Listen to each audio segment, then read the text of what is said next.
جب اس نے یہ سارا منظر دیکھا تو وہ بھاگتا ہوا آیا اور آ کر کہنے لگا، ابو حنیفہ سنا ہے کہ تمہارے والد کا انتقال ہو چکا ہے۔ حضرت امام ابو حنیفہ رحمۃ اللہ علیہ نے فرمایا کہ جی ہاں۔ تو وہ کہنے لگا کہ اچھا پھر ایسا کرو کہ اپنی والدہ کا نکاح میرے ساتھ کر دو۔ امن یجیب المضطر اذا دعا لا الہ الا ہو، الصلاۃ والسلام علی النبی ورحمۃ اللہ وبرکاتہ، بینوا بلغوا یسروا بشروا، السلام علیکم ورحمۃ اللہ وبرکاتہ۔ صبر، بہت دفعہ ہم نے یہ جملہ سنا ہے کہ صبر سے کام لو۔ اسی طرح قرآن پاک کے اندر بھی حکم دیا گیا ہے صبر کرنا چاہیے۔ صبر کرنے والوں کو اللہ رب العزت پسند کرتے ہیں، اور بسا اوقات کچھ جملے ایسے ہوتے ہیں کہ انسان کی نیند میں سوراخ کر کے رکھ دیتے ہیں۔ بڑے سخت جملے ہوتے ہیں، انسان کی نیندیں ختم کر دیتے ہیں، ایسے سخت جملے ہوتے ہیں۔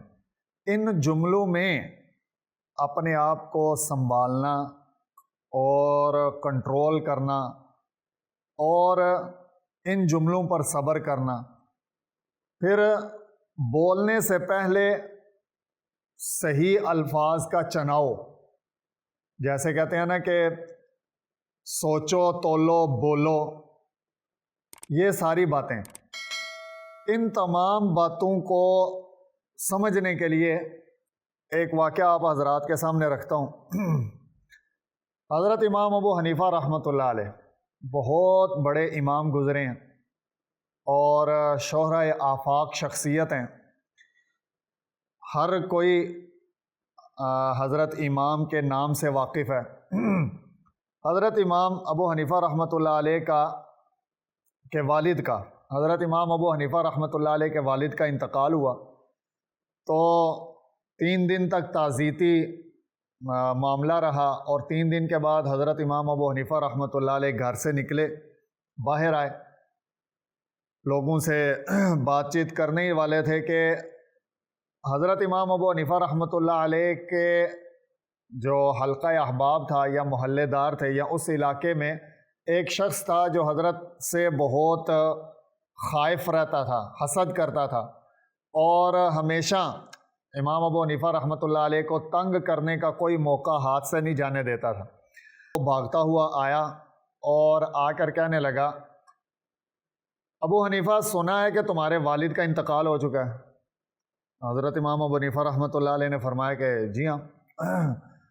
تو وہ کہنے لگا کہ اچھا پھر ایسا کرو کہ اپنی والدہ کا نکاح میرے ساتھ کر دو۔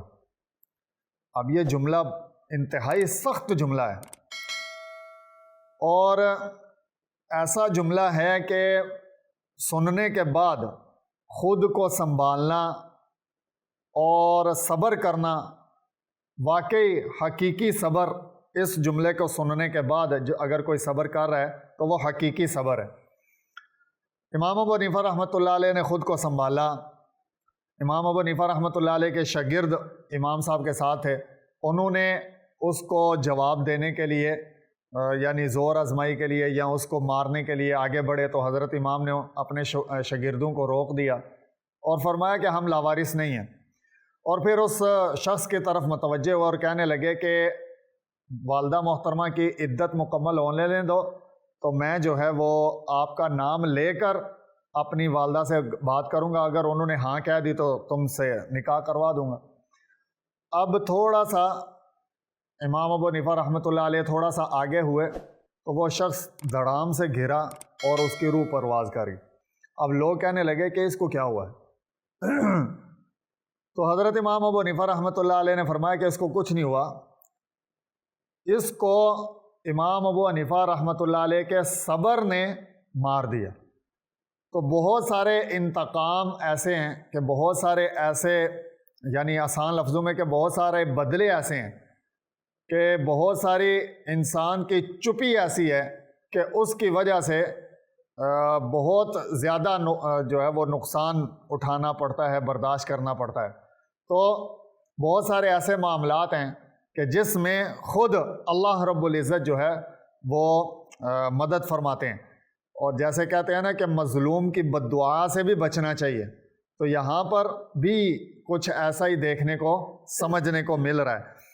تو میرے محترم، اس ایک واقعے سے صبر بھی سمجھ میں آتا ہے، اس ایک واقعے سے اپنے بولنا، گفتگو کا انداز اور الفاظ کا چناؤ وہ بھی سارا سمجھ میں آ گیا، اور اس ایک ہی واقعے سے کہ مظلوم کی بد دعا سے بچنا وہ بھی سارا اسی واقعے کے ضمن میں سمجھ آ گیا۔ اللہ رب العزت ہمیں ان چیزوں کو سمجھنے کی اور اپنی گفتگو، انداز گفتگو کو اچھا رکھنے کی توفیق عطا فرمائے۔ جزاک اللہ خیر۔